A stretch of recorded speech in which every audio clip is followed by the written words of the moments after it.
এই মুহূর্তে বড় খবর পাওয়া যাচ্ছে যে বিধানসভায় বিধায়কদের সই জালিয়াতি কাণ্ডে ফের অভিষেক বন্দ্যোপাধ্যায়ের বাড়িতে পৌঁছেছে সিআইডি। মহিলা অফিসারদের নিয়ে ভিডিওগ্রাফি করা হচ্ছে এবং আমরা জানি যে এই সই কাণ্ডে ইতিমধ্যে এই অভিষেক বন্দ্যোপাধ্যায়ের বাড়ির সামনে সিআইডি অফিসাররা।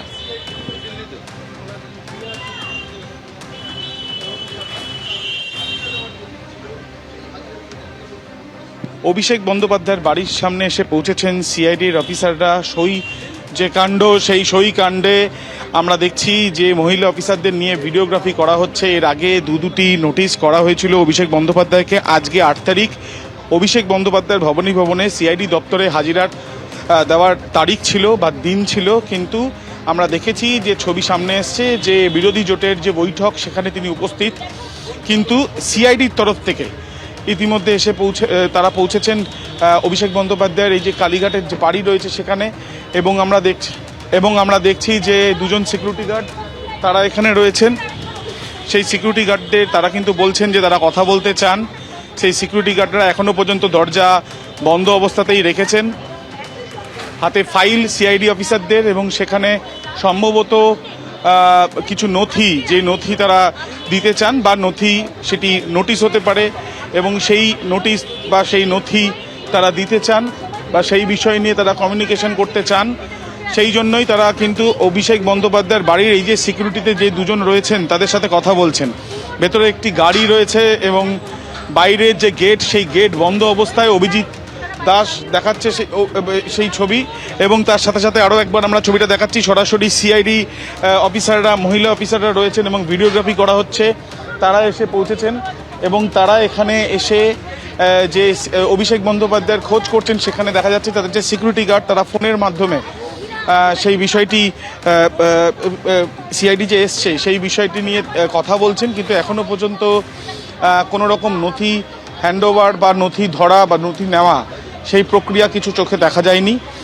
ভিডিওগ্রাফি করা হচ্ছে সিআইডির তরফ থেকে, হাতে ফাইল, এবং আমরা জানি যে এর আগে 1 তারিখে তাকে উপস্থিত থাকতে বলা হয়েছিল এবং তার পরবর্তীকালে অভিষেক বন্দ্যোপাধ্যায়ের তরফ থেকে একটি চিঠি দেওয়া হয়, এবং তারপর আমরা দেখি যে 8 তারিখে ফের তাকে উপস্থিত থাকতে বলা হয় ভবনে, কিন্তু আজকে তিনি উপস্থিত হননি। এবং ফের সিআইডি অফিসাররা তারা এসে পৌঁছেছেন কালীঘাটে অভিষেক বন্দ্যোপাধ্যায়ের বাড়ির সামনে। সরাসরি সেই ছবি আমরা দেখছি, এবং এই যে জায়গায় আমরা দাঁড়িয়ে আছি সেখানে 7 জন সিআইডির অফিসারদের দেখছি এবং 8 জন সিআইডির অফিসারদের দেখছি আমরা, তার মধ্যে একজন যিনি ভিডিওগ্রাফি করছেন, এবং বাকিরা তারা এখানে দাঁড়িয়ে তারা কিন্তু একটি হাতে নথি নিয়ে এসছেন। এবং এখনও পর্যন্ত অভিষেক বন্দ্যোপাধ্যায়ের তরফ থেকে বা তার বাড়ির কোনো সদস্যদের তরফ থেকে সিআইডির সঙ্গে এখনও পর্যন্ত কিন্তু কোনো রকম কথা বলা হয়নি। তারা শুরুতেই অভিষেক বন্দ্যোপাধ্যায় আছেন কিনা সেই বিষয়টা জানতে চান, এবং দ্বিতীয়ত ফোনে কথা বলা হচ্ছে, এবং এই যে গেট, সেই গেট সম্পূর্ণভাবে বন্ধ রয়েছে, ভেতরে একটি গাড়ি, এবং আমরা দেখছি যে আজকে যে হাজিরা দেওয়ার কথা ছিল বা হাজিরা দেওয়ার জন্য যে সিআইডির তরফ থেকে নোটিশ করা হয়েছিল, সেই নোটিশ অনুযায়ী অভিষেক বন্দ্যোপাধ্যায় ভবনে আজকে আসেননি। তাকে দেখা গেছে বিরোধী জোটের যে বৈঠক, সেই ইন্ডি জোটের বৈঠকে তাকে দেখা গিয়েছে, কিন্তু সিআইডির তরফ থেকে কিন্তু তারা, পশ্চিমবঙ্গ সিআইডির তরফ থেকে তারা কিন্তু এসে পৌঁছেছেন এই বাড়ির সামনে। এখনও পর্যন্ত সিআইডির এই যে 8 জন অফিসার তারা এখানে অপেক্ষা করছেন, তাদের হাতে নথি রয়েছে, এবং এখন দেখার বিষয় যে তারা নতুন করে আরও একটি নোটিশ বা কোনো বক্তব্য তারা রাখেন কিনা। এবং আমরা দেখছি যে 2 জন সিকিউরিটি গার্ড তারা অনবরত ফোনে যোগাযোগ করার চেষ্টা চালাচ্ছেন, এবং এখনও পর্যন্ত অফিসিয়াল কমিউনিকেশন কিছু অভিষেক বন্দ্যোপাধ্যায়ের বাড়ির ভেতর থেকে কোনো সিকিউরিটি গার্ড মারফত বা তার পরিবারের কোনো সদস্যদের মারফত তাদেরকে কিন্তু এসে বলতে দেওয়া হয়নি। বাইরে এই যে পুলিশ পোস্টিং রয়েছে, সেই পুলিশ পোস্টিং বাইরে রয়েছে, এবং তার সাথে সাথে আমরা দেখছি যে গেট বন্ধ অবস্থায়, এবং যে গেট বন্ধ অবস্থায় রয়েছে সেই গেটে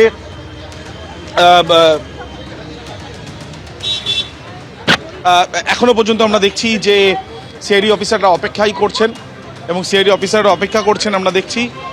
এবং এই অবস্থায় এখন দেখার বিষয় যে কোনো নোটিশ বা কোনো রকম কোনো সিআইডির তরফ থেকে কমিউনিকেশন সেগুলো শোনার জন্য বাড়ির ভেতর থেকে কেউ আসেন কিনা বা সিকিউরিটি গার্ডের মারফত কোনো অভিষেক বন্দ্যোপাধ্যায় বা অন্য কোনো সদস্য বাড়ির তাদের সাথে কোনো কথা হয় কিনা এখন সেটাই দেখার।